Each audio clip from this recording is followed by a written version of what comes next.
As Maya Angelou once stated, my mission in life is not merely to survive, but to thrive, and to do so with some passion, some compassion, some humor, and some style. Hey, social media, it's Stephen Middleton coming to you from the Possibility Action Network. Our core values include I am, I can, and I will. And I am Possibility Man. Today, I want to share on the topic Weapons of the Weak, Part 1. But first, a reminder. The Possibility Action Network hosts the Possibility Action Network Hour on Tuesday nights at 7 o'clock Eastern Time on Zoom. Everyone is invited. To get my login information, send an email to iampossibilityman@gmail.com. Now, it's important that everyone requests my login information. It's a security issue, so please do not pass out my login information to anyone because I want them to ask it. And once again, it's a security issue. Now I want to return to the topic I want to share on today, Weapons of the Weak. I came across this title in the mid-1980s.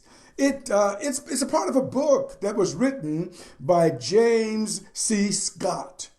The complete title of the book is Weapons of the Weak, Everyday Forms of Peasant Resistance. And the book came out in 1985. Now, I came across it because one of my colleagues at North Carolina State University was reading the book, and I saw that title, Weapons of the Weak. And of course, the title intrigued me, and my question to him was, are there weapons of the weak?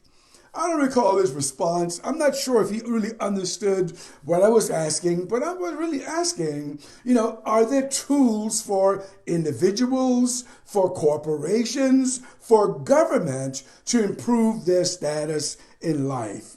And I've been meditating on this topic, believe me, since the mid-1980s. And I have an answer for you. The answer is a resounding yes. That any individual, any corporation, any government can move up, that is, improve their status in the world by following a few specific techniques that I want to offer to you now. And this, I want to emphasize, applies to everyone. And it applies 100% of the time. Now, I'm not here to try to psych you out, but I'm here to share with you some tools that are truly the weapons of the weak.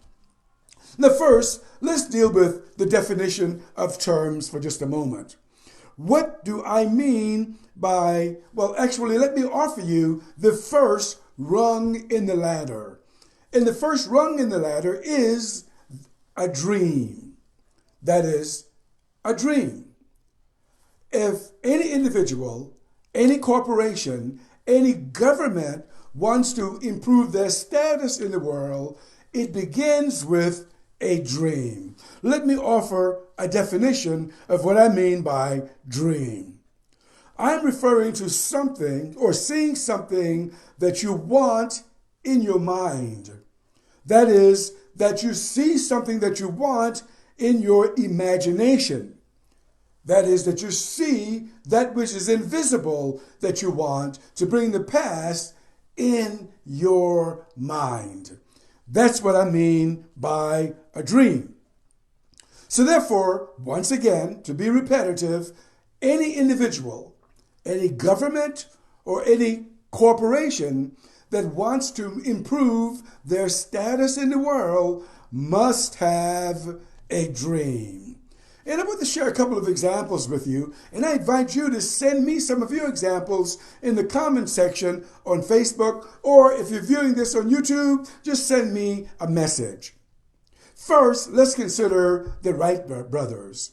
We all know that the Wright brothers were interested in flying, in creating a machine that would allow humankind to fly in the air. They began working on this in the 1890s. And the Wright brothers were clear, they were definite about what they wanted to achieve.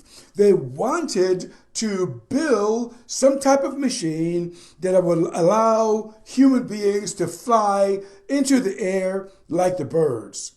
And they gave themselves over to this project. For example, Wilbur Wright wrote a letter to an engineer in 1900, and this is what he said. For some years, I have been afflicted with the belief that flight is possible to man.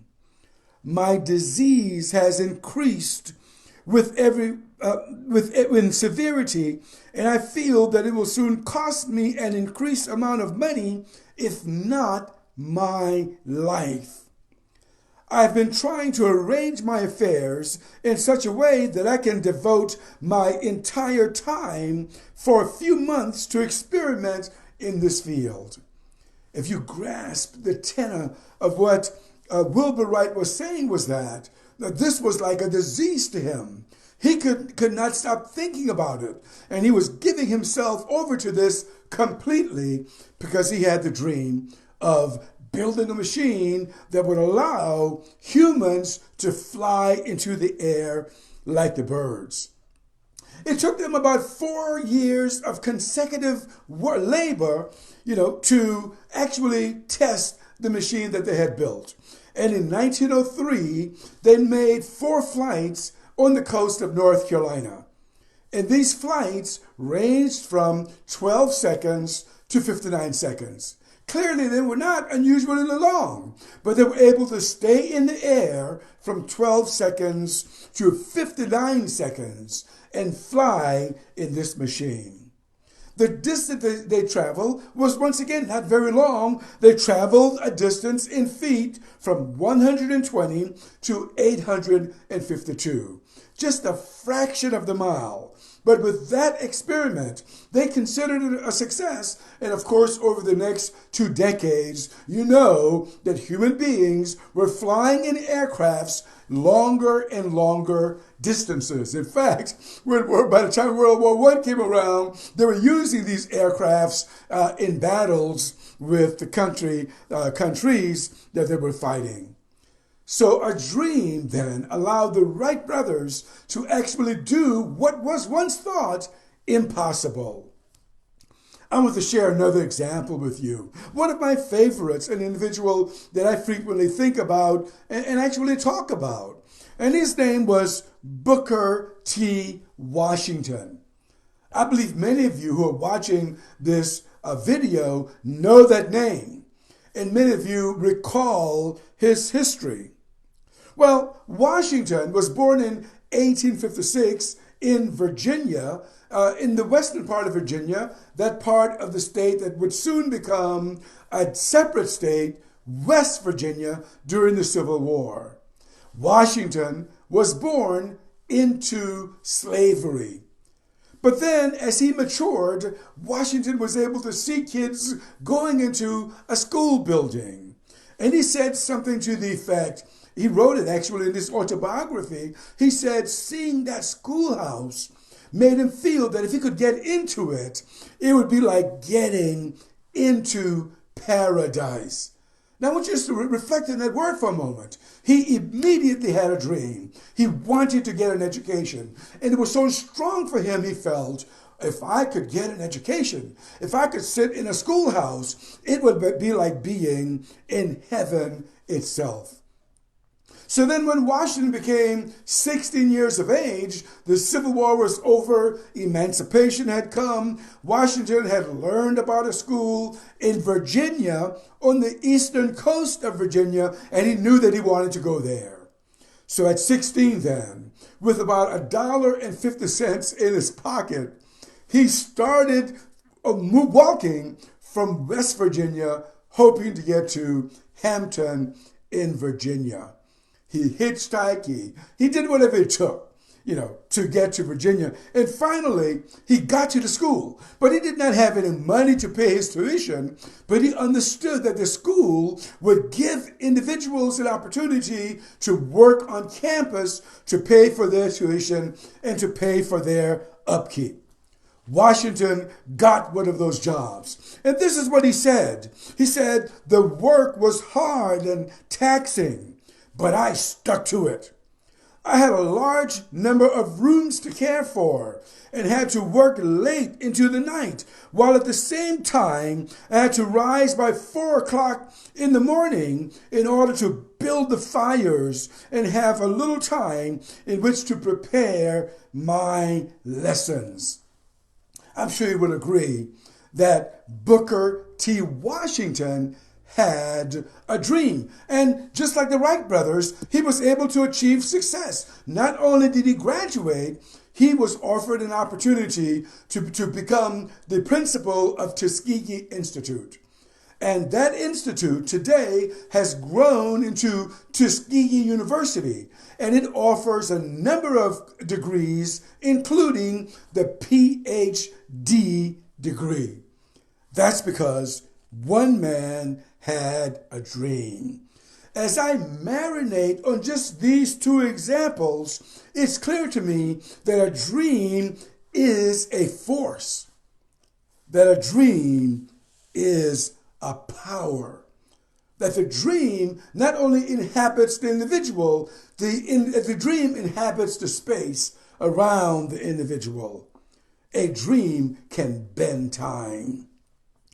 When I was a kid, growing up in South Carolina, plowing with a mule, I began to write poetry that I've never shared with anyone before. But I'm going to share 2 of these poems with you now. Both are very simple poems. I didn't really know about poetry, but I began to record these poems as I experienced plowing with a mule, working in the hot sun. The first one reads, dreaming my life away. Make it seem like a better day. Dreaming my life away. To make it seem like a better day. A very simple poem written by a 16-year-old boy because he was plying with a mule and he wanted a different situation. I began to dream. A second poem that I wrote during this time, once again, a simple poem, was to dream. To think big means hope. Let the agony of the past push you to success. And I was a boy dreaming. I began to dream of something different. In fact, I began to dream of the house that I wanted to live in. I saw in my mind at 16 a brick house on several acres of land. And during the course of time, I was able to bring those dreams to fruition. So I want to encourage you today to dream. As you talk with young people, children, encourage them to dream. As you talk with adults, because we need to be encouraged as well, talk with them about dreaming. Because if someone can dream of something, if they can be clear and definite about it, I say that they can have it. And this is why the Possibility Action Network exists.